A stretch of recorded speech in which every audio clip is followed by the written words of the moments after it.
jadi cleaning service. Episode 10. Pagi itu, setelah meninggalkan ruang admin 2, Kenshin pun memulai aktivitas kerja di bagian kantor lainnya. Membersihkan lantai, merapikan meja, bahkan, Kenshin masih juga memeriksa beberapa toilet.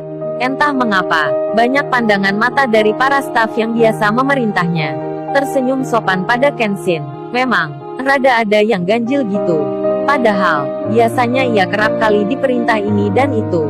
Kenshin yang hanya ingin bekerja seperti biasa, yang tak ingin mendapat perlakuan khusus, tetap melanjutkan pekerjaan dengan melihat schedule jadwal kerjanya di hari itu.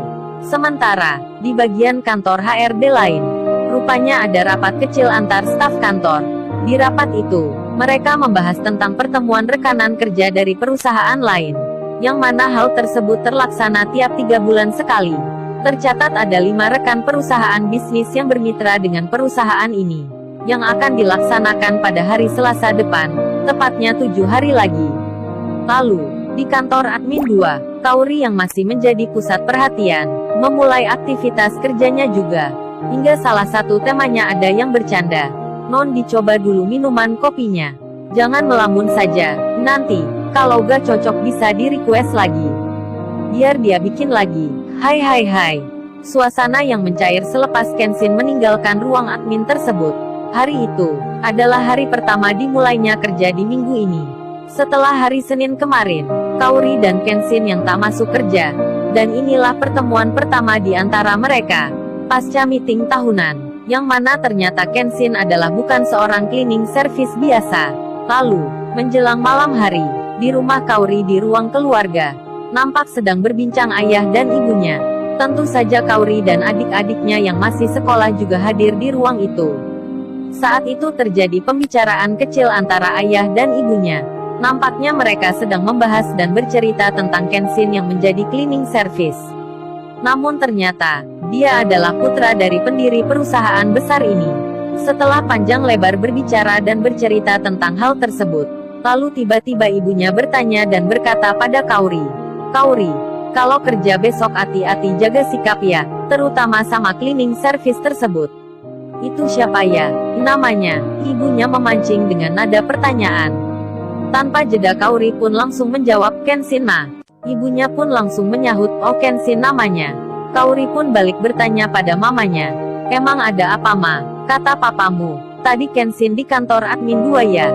"Itu kan, kantor kamu Kaori. Lalu gimana sikapnya?" Kaori pun menjawab, "Ya biasa aja lah ma." Mamanya pun membalas lagi dengan menggoda Kaori.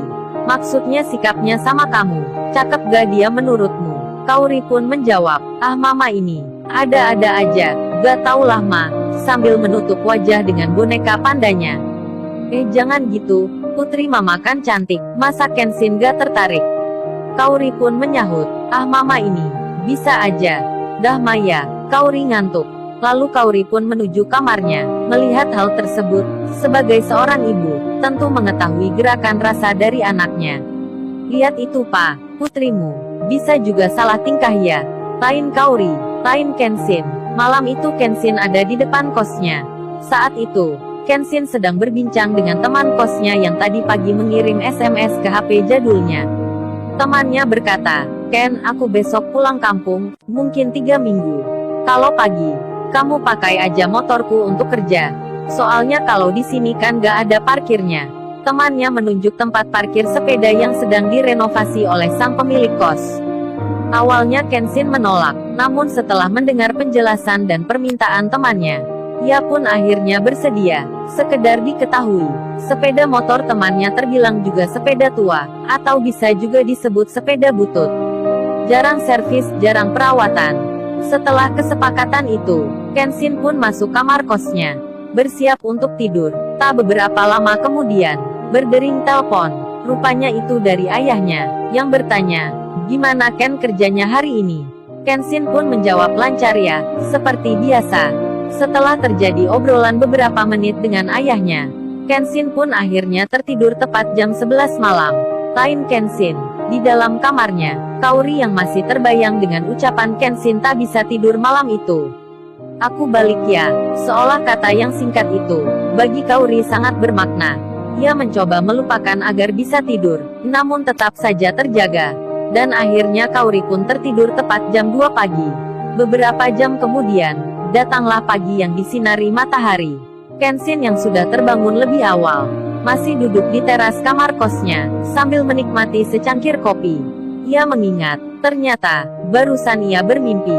Hal yang tak terpikirkan olehnya. Dalam mimpinya, Kenshin bertemu Kaori kembali, dan mengulang kata ucapan di waktu kemarin. Aku balik ya. Kaori pun menjawab hati-hati ya. Karena jam udah menginjak kurang jam 6 pagi. Kenshin pun segera melupakan mimpinya tersebut dan bersiap untuk berangkat kerja di hari ini. Yang untuk pertama kalinya ia berangkat naik sepeda butut milik temannya. Lalu dijalankanlah motor itu hingga beberapa meter. Kemudian sampailah di jalan raya. Kenshin yang baru pertama naik motor tersebut, mencoba untuk tetap berjalan pelan. Saat itu jalanan relatif lancar, nampak juga beberapa mobil. Namun, saat melewati belokan, tiba-tiba motor Kenshin gasnya tak terkendali. Remnya pun juga sudah aus, gak berfungsi dengan baik. Tak disangka, di belokan tersebut ada beberapa mobil mewah yang sedang berhenti. Salah satunya dengan pintu yang terbuka, pertanda mobil akan dinaiki oleh pemiliknya. Diketahui pemiliknya adalah seorang wanita muda, yang akan berangkat kerja juga. Saat itu ia bersama suami atau temannya, masih belum jelas. Tapi yang jelas, motor Kenshin yang tak terkendali tersebut, menabrak bodi dan pintu mobil mewah tersebut, yang kebetulan sedang berhenti di pinggir jalan.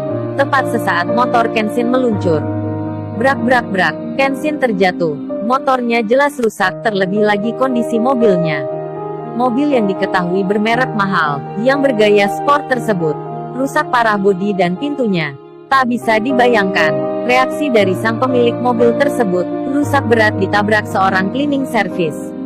Lalu, bagaimana kisah selanjutnya? Subscribe channel ini untuk episode berikutnya. Terima kasih.